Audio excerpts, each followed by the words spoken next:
You're listening to The Head Trash Show with the founder of Head Trash, Alexia Leachman. Head Trash is the home to the new and unique Head Trash clearance method that removes unwanted negative thoughts, feelings and emotions quickly and effectively so that you can achieve clarity, confidence and contentment in your life. Tune in every week as Alexia shares insights and simple strategies to help you create some headspace to experience confidence and clarity in your life and business. To find out how to clear your head trash quickly and effectively using our unique method, pop over to www.headtrash.co.uk to get our free download and subscribe for our free head trash clearance updates.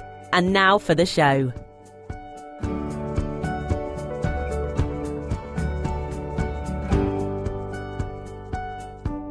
Hello and welcome back to the Head Trash Show. This is me, your host, Alexia Leachman. Thank you so much for tuning in this week. Now, I've got a real treat for you this week, especially if you're a smoker, but even more so if you're a smoker who wants to quit. I'm chatting this week to Shaun Hopkins. Now, Shaun is a reflective repatterning practitioner, so he uses the technique that I use, one of my favourite techniques, which is the technique behind our 5-step process. And he used that to quit smoking. Now, he didn't just smoke, 10 a day, 20 a day. This guy, in his own words, smoked gargantuan amounts of not just tobacco, but cannabis. He was a major smoker and smoked massive quantities like that for nearly 20 years. And he used the 5-step process to quit smoking without even trying. So when I heard him share his story originally, I was like, oh my goodness, I have got to get him on the podcast because this guy has got to get his story out there, because there are so many people that want to quit smoking and just can't. They desperately want to quit smoking. They try all sorts of things, hypnosis, patches, willpower, books, goodness knows what, and yet they still go back. Maybe 2 months later they're back on the fags again.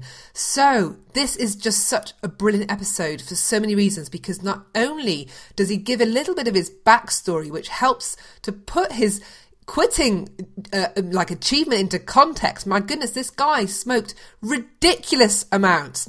Ridiculous. In his words, gargantuan. And yet he was able to quit smoking very simply using the 5-step process that you can get for free on the headtrash.co.uk website. So seriously, if you're a smoker who wants to quit, then you've got to sit down right now and listen to this with a notepad and paper and write down what you've got to do. It's actually quite simple when you hear it. It really is so simple. But he managed to successfully do it. And he didn't even feel like he was trying. When he sat down to do the work, he wasn't even trying to quit. He was just trying to, create the space so that at some point in the future, maybe he could quit. It really is an amazing story, and you've just got to listen to it in his words. So this is when I spoke to Shaun Hopkins, a reflective repatterning practitioner and therapist who works with trauma, PTSD, all that kind of stuff, on how he quit gargantuan amounts of joints. Welcome to the Head Trash Show, Shaun. Thank you. Hi. Now, just for the listeners, this is the third time we've recorded this interview due to various technical issues. So hopefully we're going to be all right third time round, Shaun. So before we dive in, because Shaun is going to share with us how he quit smoking using the 5-step process, or reflective repatterning, on which the 5-step process is based. And it's a brilliant story. But before we dive into all that, Shaun, just tell the listeners a little bit about you and what you do, who you are, that kind of thing. Hi, I'm Shaun Hopkins. I'm a reflective repatterning practitioner. I'm also trained in TFT to VT level, which is the top level in the world. I've got a bit of hypnosis behind me and a couple of other modalities, but basically I'm an RR practitioner through and through. If you split me in half, you'd see RR written inside me. Okay. I work with trauma clients mainly, but of course I work right across the gamut of human emotions, but most of my clients are deep set PTSD sufferers, trauma sufferers, people that have been raped, abused, things like that. Okay, well thank you for that. So you've got quite a bit of experience in working with emotions. How long have you been working in this field? About 6 or 7 years, something like that, all told. Okay. So when you were, you ended up using the tools that you are familiar with to help you with your quitting of smoking. But before we sort of go into all that, could you just share with us a little bit background about your background as a smoker, just so that people have got a little bit of context and understand your own smoking journey, as it were? Okay, well, why did I smoke? I started, like most people did, at 14 years old because it was cool. Yeah. And I started smoking cannabis because I'm a dual smoker. Cannabis and tobacco were my addictions, if you like, at that age. And I didn't smoke any more than anyone else. I just smoked a bit here, a bit there. I was a fitness freak at the time. I was into rowing and other things. So, I just smoked it recreationally. But due to events in my life, I got post-traumatic stress disorder. And smoking cannabis became a crutch. It became something to try and keep me stable. I used it night and day, and the habit grew and grew and grew and grew. Okay. Until eventually I was smoking gargantuan, heroic amounts of cannabis. Enough for 10 people and the elephant that was sat next to me. So when you say gargantuan amounts, just kind of paint a picture for us, will you? So people understand exactly what that means. Well, most people would smoke, in a week, maybe 7 grams of cannabis, which would relate to a lump of solid cannabis about the size of, my finger to the first knuckle. Right. Okay. Whereas I'd smoke a lump that related to my hand, about the size of my hand in the same period of time. So I was probably smoking 20 times as much as most people, something like that, maybe more. So you were smoking about that was your weekly quantity? Yeah. And how long were you smoking that kind of amount for? 20 years. Although it did start to tail off once I'd begun to do some work on the post-traumatic stress disorder, the quantities did come down, but they were still way, way higher than the average smoker. Right, okay. So you said you started doing a little bit of work on the PTSD side of things. So just tell us a little bit about that piece before we go into the smoking piece. And what did you do around the PTSD? Well, I'd been a serious insomniac due to the PTSD, and to the point where I was only sleeping 2 to 3 hours a week, and my brain was just completely fried. A week, did you say? Yeah, 2 to 3 hours a week if I was lucky. My brain was completely fried. I was walking around most of the time hallucinating, and I was desperately searching for an answer to what was going on for me. And eventually I came across the tapping therapy, TFT. Thought field therapy. Yeah. And I did some initial work with the tapping therapy, which released a lot of the trauma for me. Allowed me to start sleeping, allowed my brain to recover. Okay. I then went on to train in other modalities, a bit of hypnotherapy, advanced levels of TFT, and then I went on to do RR. Reflective Repatterning.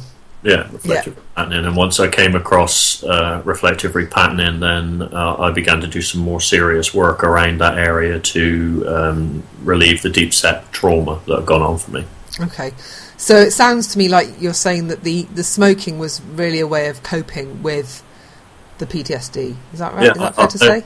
There's no way I would have coped without smoking. It was a godsend for me at the time. It was very important to my survival, I think. Right, okay. So when you, in the lead up to you quitting smoking, what kind of headspace were you in? Were you in that kind of, I really need to quit, I want to quit, I'm going to try and quit? Or what was going on in your head as you were sort of approaching that time where you did what you did to quit?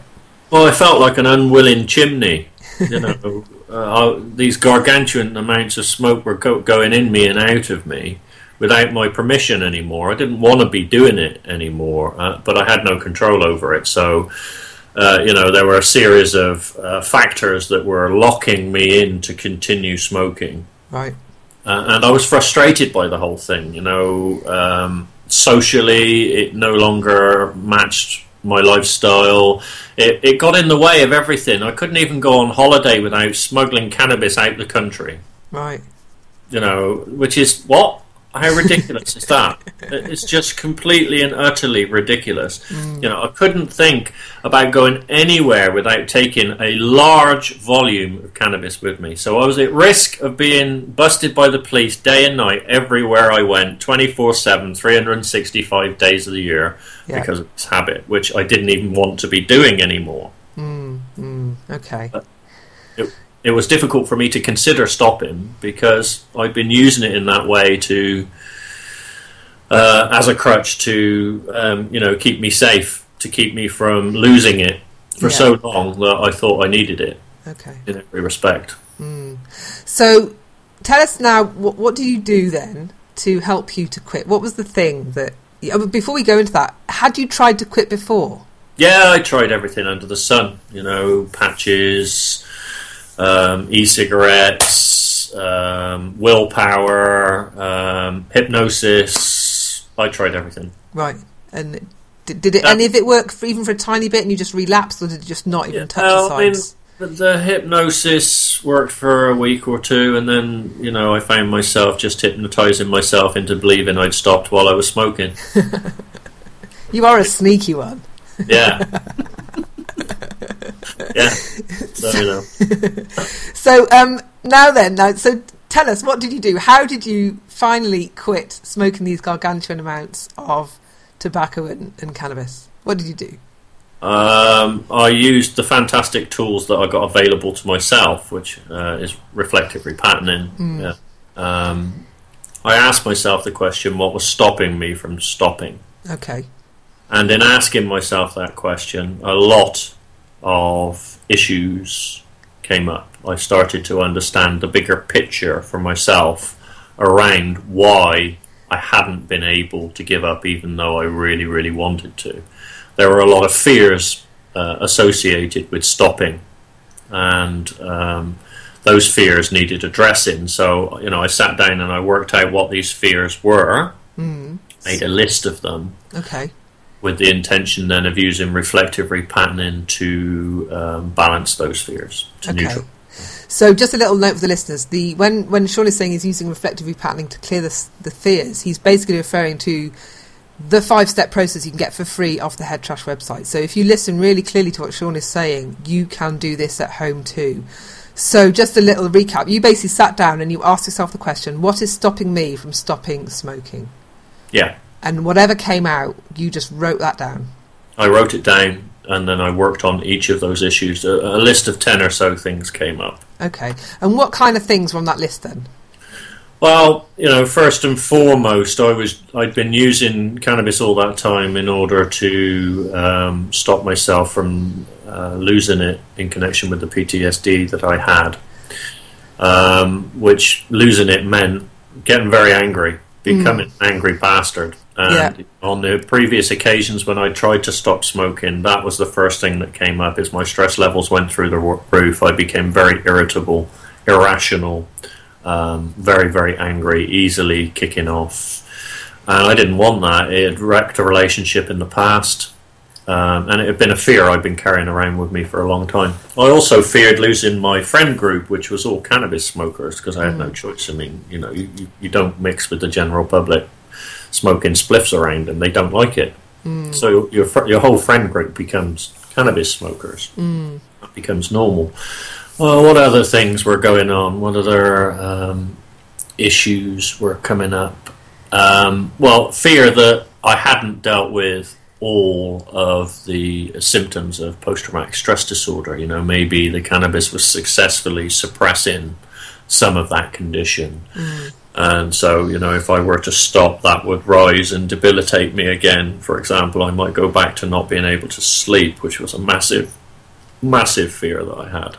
Because I'd been through the mill, not being able to sleep for so long. And I really didn't want to go back to that space.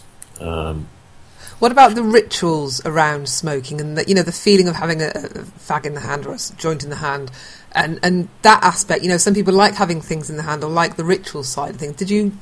Did you cover any of that aspect? Yeah, for sure, because if you think about it, if I was getting through, say, 20 spliffs a day, I was probably spending an hour or more of my day just rolling them. Yeah. and then the time spent smoking them. So if you say then 15 minutes times 20, you've got a lot of minutes involved in rolling and a lot of minutes involved in smoking it. So they were those periods of time were in a way quite special. They become quite special to you. Your hands get used to rolling. The ritual itself becomes important to you, you know.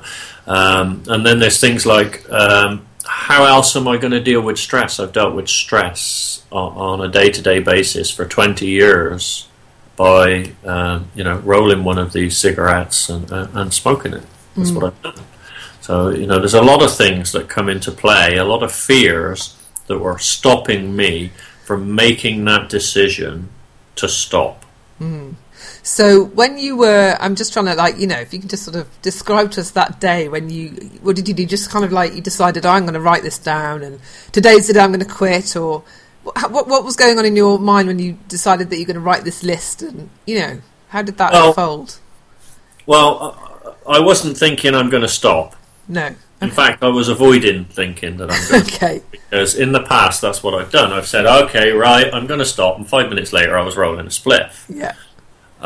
So, you know, I sort of tricked my brain a little bit into allowing myself to do this piece of work around smoking. So I made my brain feel safer. It's all right, Shaun's brain, you're not going to stop. Okay. And my brain sort of it knew something naughty was going on, but it sort of accepted that, and it allowed me to sit down and ask myself this question: what is it that stops me from stopping? Okay.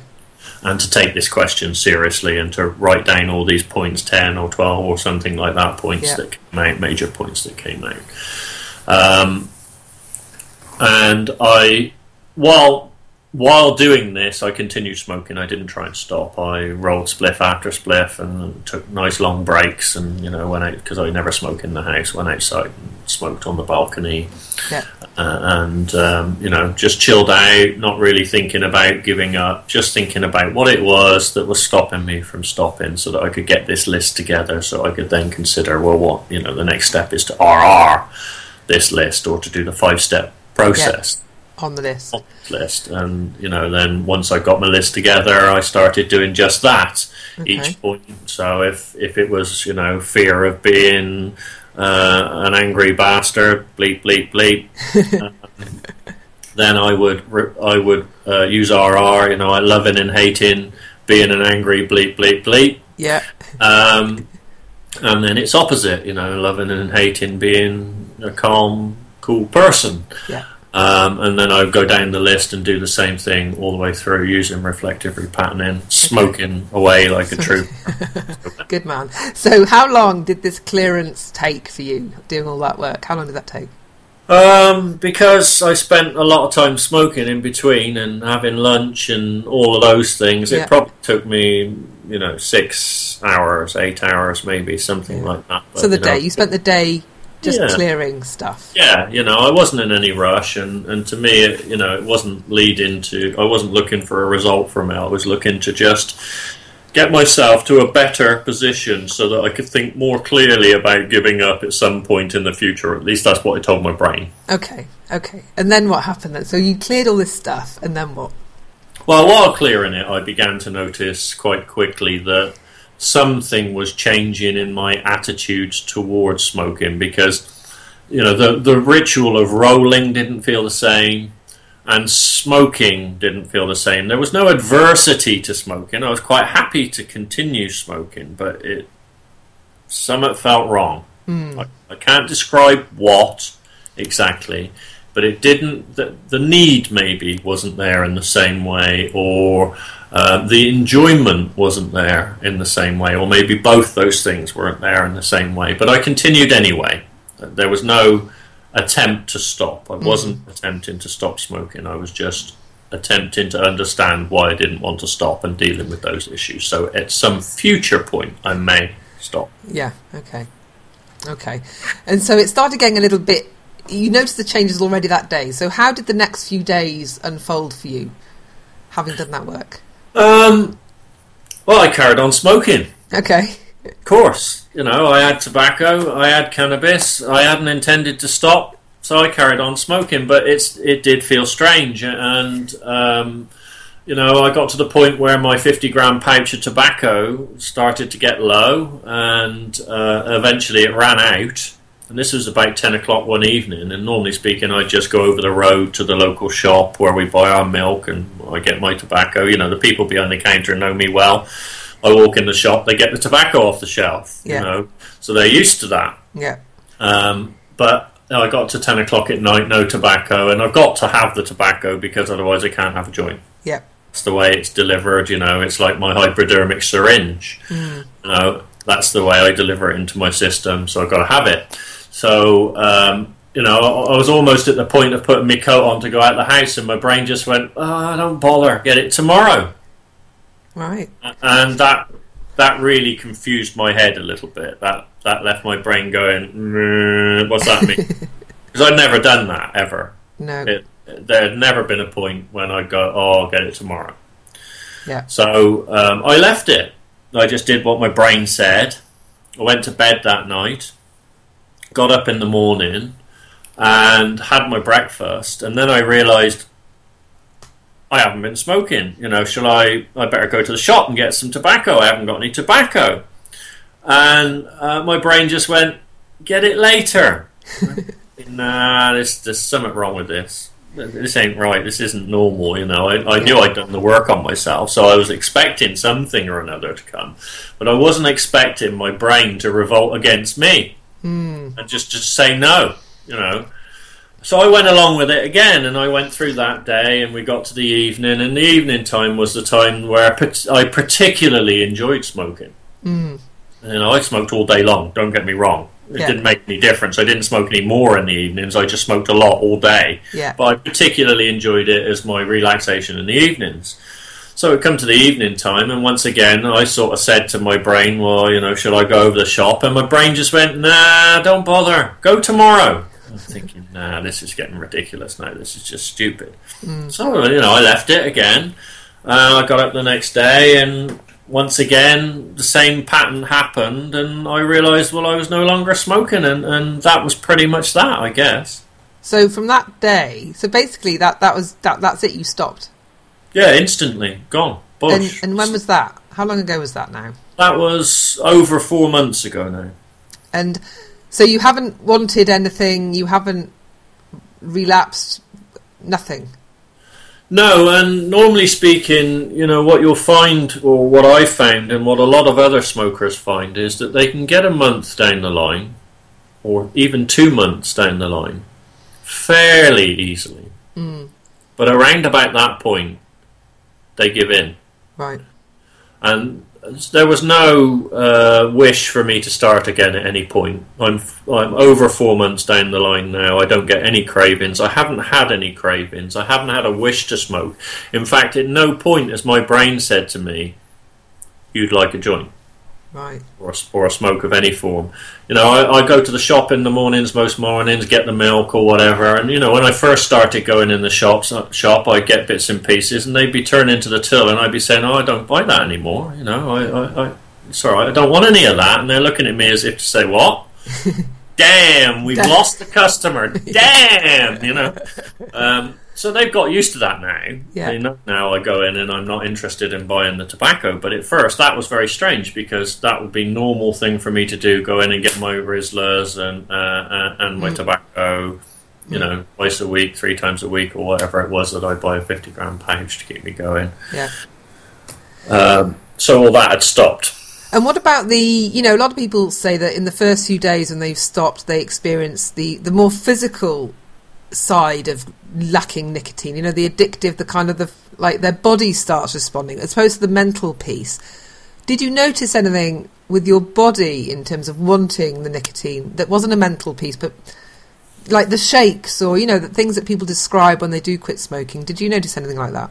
No, I can't say I did. Obviously it's a different state to be in. I was straight, and so I noticed that. I noticed that no longer was I stoned. Okay. But I didn't have any form of physical withdrawal that I can describe in any way. The only thing I did notice was the first couple of days it was a little bit more difficult for me to process and manage stress. Okay. But that was only for a day or two, and I RR'd that. I used the 5-step process on that to level that back out. But I can't say I picked up any physical symptoms whatsoever. Right, okay. Because some people, they say when they've quit, they have those symptoms, and in their mind, the way that they're going to kind of stop that is, I'll just have a fag, and that'll kind of plug that and stop it. So none of that happened to you? No, not at all. I've at no point smoked since. It's never even crossed my mind to smoke. In fact, if I ask myself that question, shall I have a smoke, my whole system says, well, no, why would you want to? Because I'm so chilled out now that smoking couldn't touch it. I'm far more chilled out than I ever was while I was smoking. Right.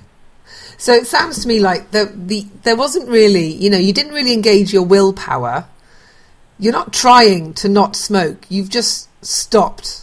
That's it. And now you have no desire. There's nothing. You're not battling anything. You're not fighting it. It's just happened, and this is now who you are. Is Absolutely. That fair? Absolutely, yeah.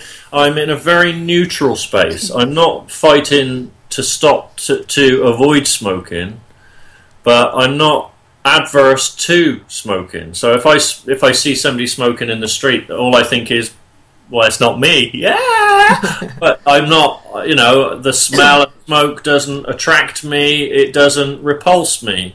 The thought of smoking doesn't attract me. It doesn't repulse me. I'm just sat in this middle ground where it just does not matter. So you've achieved neutrality around smoking. Which is, that's what reflective repatterning is all about. Yeah. And, I think it's very easy to take something like smoking just on the surface and say, okay, well, I'm going to do reflective repatterning on myself for addiction. Yeah. But unfortunately, often that won't be enough. Okay. You need to understand what it is that's holding you into that addiction. And that's why I ask myself the question, what is it that stops me from stopping? Yeah. And the majority of addiction to whatever substance is psychological. Yeah. And in understanding psychologically what it is that's keeping you bound into your addiction, and then using RR to release those psychological and emotional factors, then there really is no addiction afterwards. There's nothing that you can pick up in the body, because what's being picked up in the body is being generated by the brain. And you've already neutralized those issues in the brain. So the body doesn't respond in a withdrawal type sense. Right. Just find yourself in a very neutral space about smoking. Right. Because you do hear a lot of ex-smokers being very anti-smoking and very, I hate the smell, and they're very, very anti it. And so, but you don't experience that at all. You're just in this wonderful place of neutrality where it just doesn't bother you. You're just not bothered. Yeah, I'm not bothered. That's really very much all I can say about it. I'm not bothered by the whole thing around smoking. And you might say, well, you could say, well, surely if you're not bothered, you might start again. Yeah, but I'm not bothered about that either. Just not bothered. I'm not bothered. That's the truth of the matter. I'm not bothered. If I was really, really adverse now to smoking, that would be some sort of psychological attempt to protect myself from starting again. Right.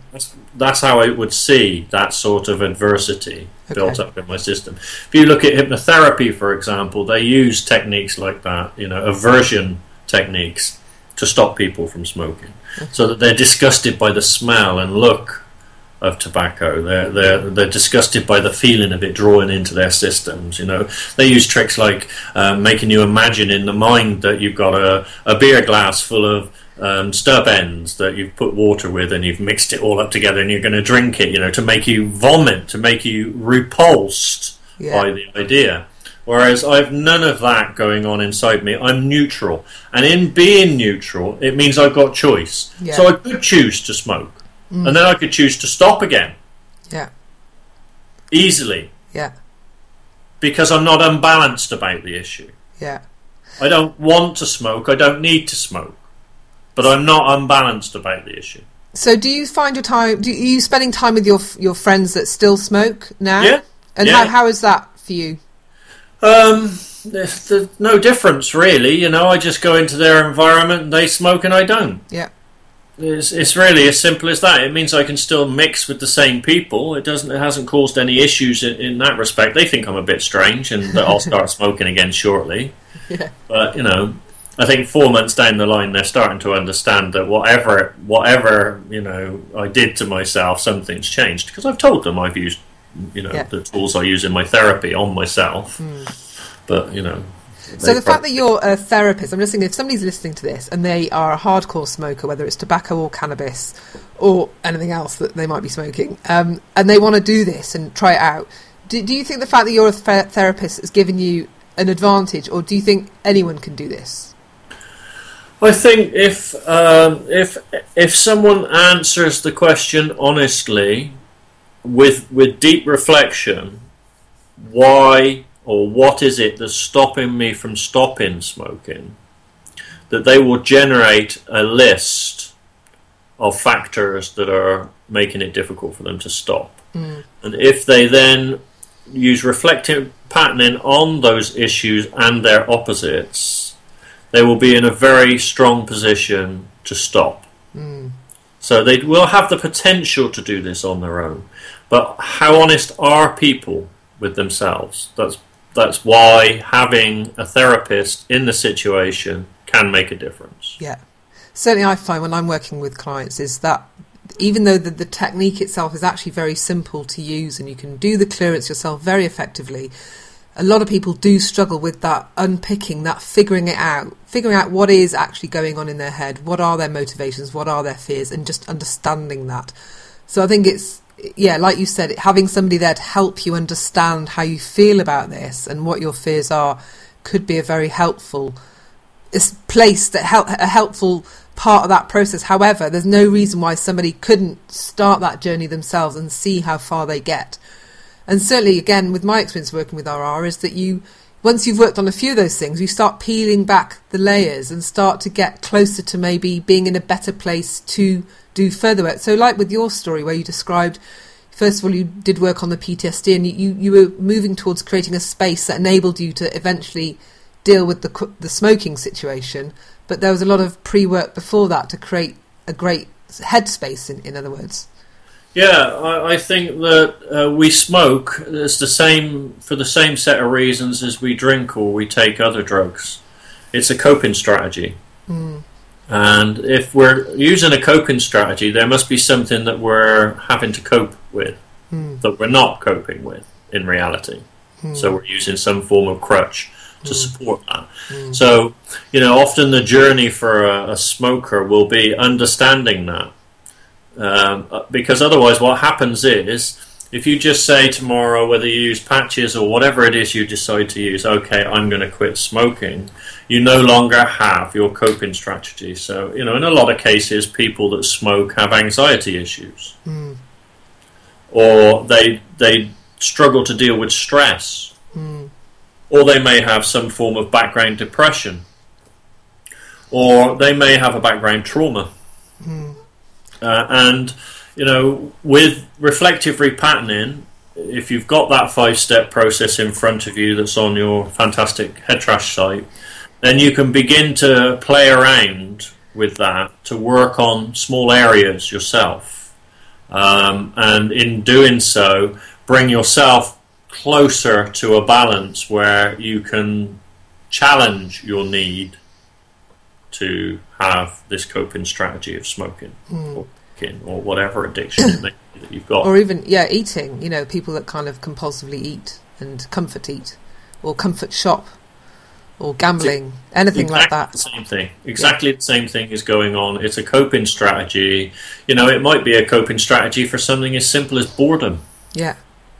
That could be the case. They're just bored. They haven't got enough going on in their lives, and if that's the understanding you come to, well, I'm eating or I'm drinking or I'm smoking or I'm taking drugs because I'm bored. Then do RR boredom. Start there. I've got stuff for you to do. Come and give me a call. I can fill your time quite easily. And find something to fill your life with. Never hurt. Find something that you enjoy in other ways. Can never hurt if that's the case. But generally speaking, we've got something on a psychological or emotional level that we are struggling with. Yeah, yeah. And that needs some form of resolution before we will effectively stop smoking. A friend of mine tried to stop smoking the same time as me, and she lasted nearly 2 months and gave in.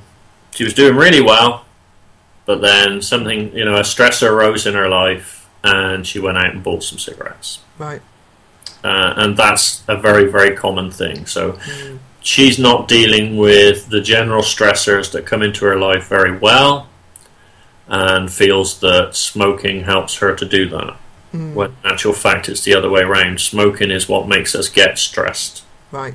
So what happens is, from a neurochemical point of view, we pour a series of chemicals into the brain that settles the brain, but those chemicals only work in the brain for about 20 minutes. So then they start to empty out of the brain, and then the brain becomes stressed. So we have another cigarette or another joint to relax the brain again, and we get caught in that cycle. Whereas if we weren't smoking in the first place, the brain wouldn't be stressed in the first place, because it's not being starved in between smoking of those chemicals. Okay, interesting. Well, Shaun, this has been really, really interesting, and I'm sure there's going to be lots of people listening that are going to really want to give this a go. How many of them succeed is another thing entirely, because, as you and I both know, clearing your head trash using RI, you do have to want to sit down and do it, and you do have to be committed to doing the work. But if you do sit down and do the work, the benefits, the rewards are just transformational, as you've shared with us today. So thank you so much. Now, I also know that you do work with people with addictions as well as the trauma stuff. So I will put some information on the Head Trash website for people that do want to maybe take this further and maybe want to work with you on some of the stuff that they're dealing with as well. So if you want to find out more information about Shaun, then there'll be information within the podcast show notes for today's episode, and you can find everything you need to know about Shaun on the Head Trash website. Thank you very much, Shaun, for joining me today. It's been an absolute pleasure. My pleasure. It's really fun. Well, I hope that you found that really, really interesting. Listening to Shaun sharing exactly how he quit smoking, I think, is just a testament to how brilliant this technique is, but also just how simple it can be to get amazing, life-changing results. Now, if you're interested in quitting smoking, Shaun and I have come up with a quitting smoking package.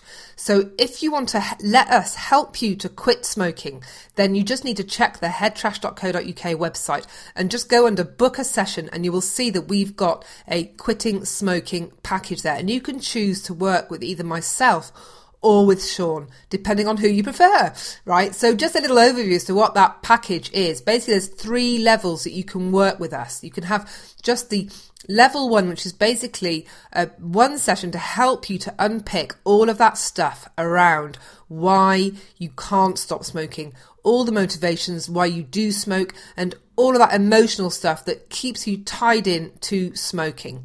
And then there's the level 2 package, which is basically you do all that clearance, you do all that unpicking, all that untangling of your head trash as well, figuring out what's going on. But also there's 2 clearance sessions included as well. So that means not only are we helping you to unpick your stuff, but we're also helping you do a bulk of the clearance work. And it may be that you need to top that up with some of your own clearance work using the 5-step process.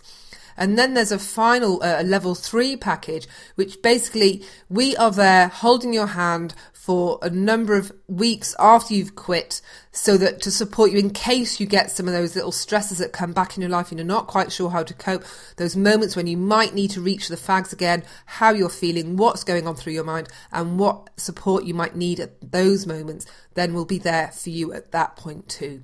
So there are 3 levels, like I said, that you can choose from depending on how much support you feel you need. Now, of course, it might be that you don't need any of this and you can just do all this stuff on your own by identifying your fears that are stopping you from stopping smoking. But if you do need some help with this, you've been trying to stop for years, you've tried everything and you just want somebody to hold your hand, then we have come up with a quitting smoking package. So just check the Head Trash website. You can find it straight from the podcast show notes. So if you just go to headtrash.co.uk/smoking, then that will take you to the links that you need to start checking out how we can help you to quit smoking. So I hope that you found today's episode useful. If you have any questions whatsoever, then email me at hello@headtrash.co.uk. We've got the Facebook page as well, so come and check us over there, say hi, and of course, tune in next week. I hope you've enjoyed the show. Bye for now. Thanks for tuning in. You've just been listening to Alexia Leachman here on The Head Trash Show. If you enjoyed the show, she'd really appreciate you leaving a review on iTunes. And don't forget to pop over to www.headtrash.co.uk to get your copy of the free 5 Steps to Clearing Head Trash guide. Stay tuned for upcoming episodes for more strategies, tips and how-tos for clearing your head trash and reclaiming your headspace. Until next time.